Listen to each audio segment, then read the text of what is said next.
Assalamualaikum warahmatullahi wabarakatuh. Kembali lagi bersama saya Alivia Diah Kusumastuti, peserta Latsar CPNS Mahkamah Agung Republik Indonesia.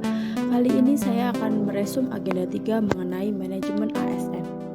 Manajemen ASN adalah pengelolaan ASN untuk menghasilkan pegawai ASN yang profesional, memiliki nilai dasar, etika profesi, bebas dari intervensi politik, dan bersih dari praktek KKN.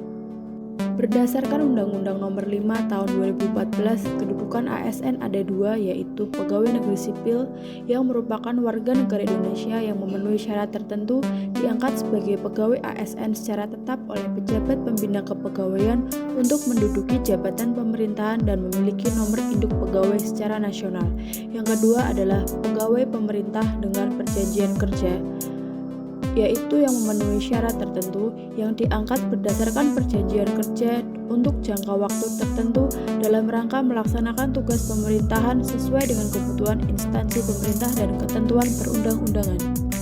Hak PNS dan hak P3K sesuai yang diatur pada pasal 21 dan pasal 22 Undang-Undang Nomor 5 Tahun 2014 yang membedakan adalah pada jaminan pensiun dan hari tua yang tidak diterima oleh P3K.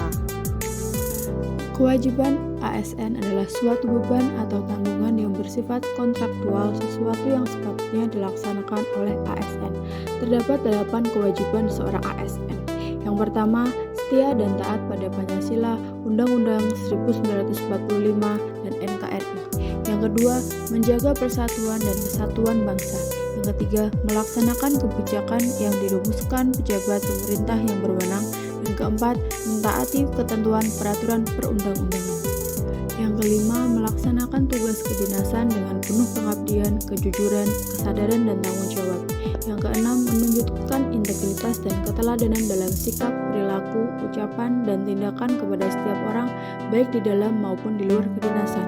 Yang ketujuh, menyimpan rahasia jabatan dan hanya dapat mengemukakan rahasia jabatan sesuai dengan ketentuan peraturan perundang-undangan. Dan yang terakhir, bersedia ditempatkan di seluruh wilayah negara kesatuan Republik Indonesia. Kode etik dan kode perilaku ASN bertujuan untuk menjaga martabat dan kehormatan ASN. Berikut adalah kode etik dan perilaku ASN.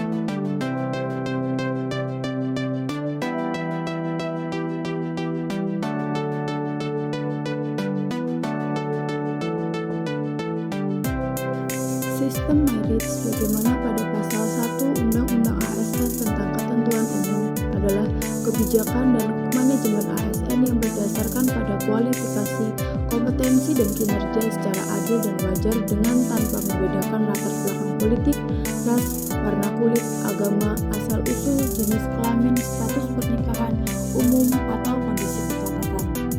Manfaat sistem merit bagi organisasi adalah yang pertama, mendukung keberadaan penerapan prinsip akuntabilitas.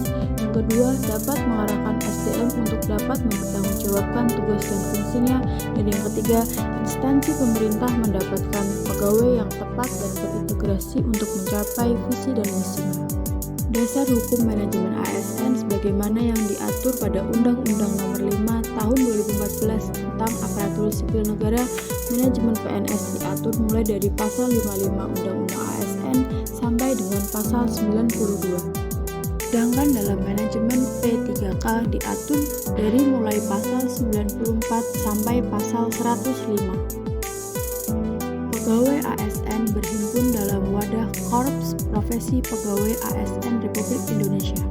Tujuan Korps Profesi Pegawai ASN Republik Indonesia yang pertama adalah menjaga kode etik profesi dan standar pelayanan profesi ASN, dan yang kedua adalah mewujudkan jiwa Korps ASN sebagai pemersatu bangsa.